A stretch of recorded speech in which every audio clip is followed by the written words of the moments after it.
물론 여긴 국민 라디오.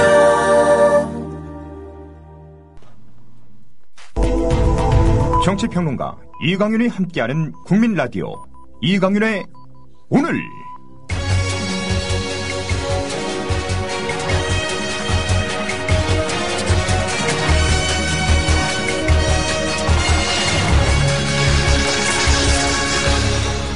이강윤의 예리한 시각. 이제는 뉴스의 행과 간을 짚어냅니다. 네, 윤일병 사건 관련해서 오늘자 중앙일보에 제목이 조금 깁니다. 박 대통령 휴가 중에 무슨 일이냐 전화. 한민구 장관 다음날 전군 지휘관 회의 소집이라는 긴 제목의 기사 일부를 듣고 그것에 대한 제 말씀 짧게 올리겠습니다. 박 대통령은 휴가 중이던 지난 1일 한민구 국방부 장관에게 전화를 걸어 이번 사건에 대해 자세히 물었다고 한다. 익명을 요구한 정부 고위 당국자는 휴가 중이던 박 대통령은 언론 보도를 통해 윤일병 사건을 접한 뒤 한 장관에게 직접 전화를 걸어 진상을 파악한 것으로 안다고 말했다. 전날 각 군 총장과 만나 고위 정책 간담회를 했던 한 장관이 토요일인 지난 2일 오전 각 군 총장들에게 직접 전화를 걸어 대책회의를 긴급 소집한 것도 대통령의 전화를 받고 사안의 심각성을 깨달았기 때문이라고 한다. 네, 대통령이 지난달 말에 꼭 그 타이밍에 휴가를 냈어야 하는가, 이거 가지고도 저도 뭐 할 말이 있습니다만 일단 휴가는 뭐 끝났으니까, 그리고 그게 지금 문제의 핵심은 아니니까 그건 그냥 넘어가기로 하십시다. 어쨌거나 휴가 중에 특별히 전화를 할 만큼 대단한 관심을 표명했다는 거 아닙니까? 물론 중대한 사건 맞지요. 맞습니다. 이런 것을 알고도 가만히 있었다면 그것 또한 명백한 직무유기지요. 그런데 제가 만약에 그 자리에 있었다면 뭐 그럴 일이야 전혀 없겠지만 제가 리더라면 전화해서 좀 알아보라고 하는 한편 이번 휴가는 뭐 세월호 건도 있고 하니까 청와대에서 조용히 지내겠다고 하셨지 않습니까? 청와대에서 광화문 이순신 장군 동상 앞에까지 걸어서도 한 20분이면 옵니다. 경복궁 통해서 이렇게 오면요. 저는 일단 광화문 단식 농성장을 찾았어야 한다고 봅니다. 쇼로라도.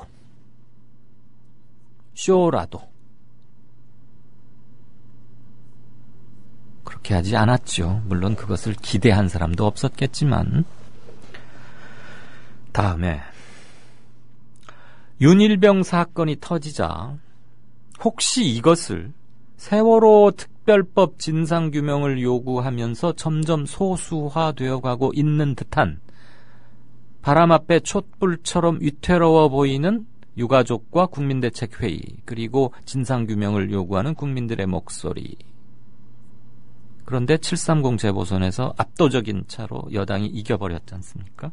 그러니까 윤일병 사건, 이거 역시도 파헤치고 엄벌하는 데 명분은 확실히 확보되는 거 아닙니까? 물론 기본적인 관리 책임은 정부 여당에 있죠. 근데 어쨌거나 세월호 사건을 덮을, 일면 톱을 바꿀 사안으로 이거 맞지 않겠느냐 싶어서 누군가가 정치적 어드바이스를 하고, 그래서 휴가 중에 국방장관을 찾아서 뭐 어떻게 된 거냐 알아보라고 했고, 실은 청와대 안보실장이 김관진 실장한테 알아보라고 하는 게 더 빨랐죠. 김 실장 재직 중에 일어난 일이고, 당시 보고는 첫 보고를 받은 사람 역시 김관진 실장이라는 것은 청와대 김기춘 실장도 시인했던 바 아닙니까? 더 중요한 것은 세월호 핑계를 대고 국방부는 이것을 대충 넘겨왔습니다. 심지어 이 사건은 이미 기소가 됐고 재판이 진행 중이에요. 재판도 3번인가 열렸었어요.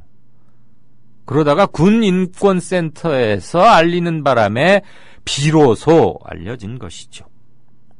그 잔악상에 지금 다들 놀래고 있는 것이고요. 그것은 우리가 놀랄 만한 일이 없어서 놀란 게 아니고, 그동안 군대 내에서 그 수많은 의문사와 노골적인 폭행, 학대, 그 다음에 거의 이렇게 타살성 자살 이런 것들이 그렇게 많이 몇백 건, 아마 창군 이래로 따지면 몇천 건, 몇만 건이 될지 모르겠는데, 그때마다 누가 대충 옷 벗고 보직해임하고 직위 해제하고 기자들 앞에 와서 그저 사과 한 번 하고 넘어왔기 때문에 계속되고 있고, 이것을 세월호 대참사로 온 나라가 신경을 쓰고 저쪽에 쓰고 있을 때 이런 일이 터졌으니까 국방부는 그냥 대충 넘어가도 되겠다, 이렇게 해왔던 거 아닙니까? 대통령이 질타를 했어야 하는 대목은 이겁니다.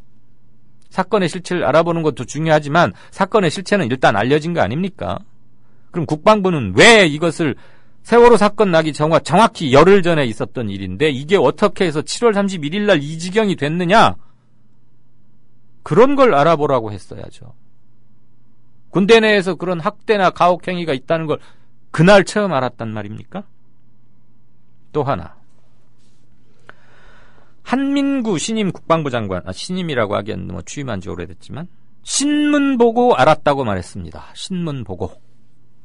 자, 그러면 국방부 장관이 취임을 했습니다. 저도 행정부 경험 노무현 정부 때 잠시 일을 해봐서 아는데요. 장관이 취임을 하면 그가 그 장관, 해당 부처의 업무를 잘 아는 사람이건 잘 알지 못하는 사람이건, 아니 오히려 잘 아는 신임 장관에게일수록 밑에서 더 상세히 업무 보고를 합니다. 왜? 꿰고 있으니까 업무를.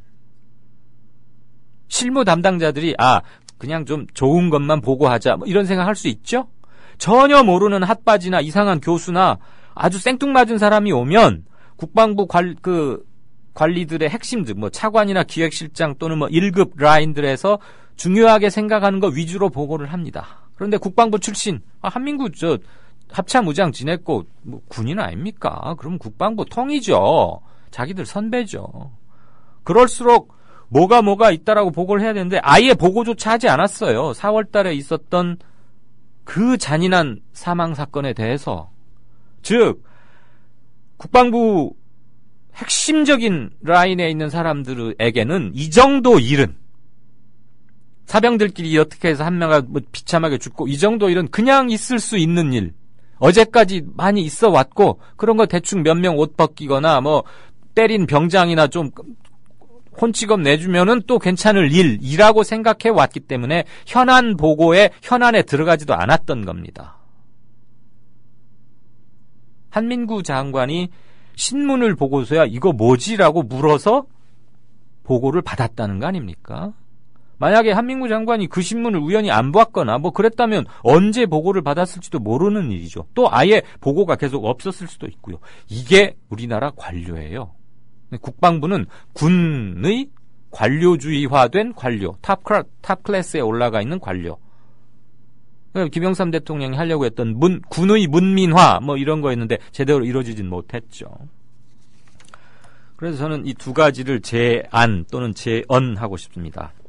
일단 군대 내에 인권센터라는 것을 분명히 만들어야 합니다. 현재도 있긴 있는데 왜 제가 다시 만들어야 한다고 하는 거니, 군대에는 여기 물론 다녀오신 분 많이 계실 것이고 소상히 아시는 분 계시겠지만 지휘관 관할권이라는 게 있다면서요. 그러니까 지휘관은 이제 뭐 연대 단위일 경우는 연대장일 거고 사단이면 사단장일 거고 군단이면 군단장이고 그렇지 않습니까?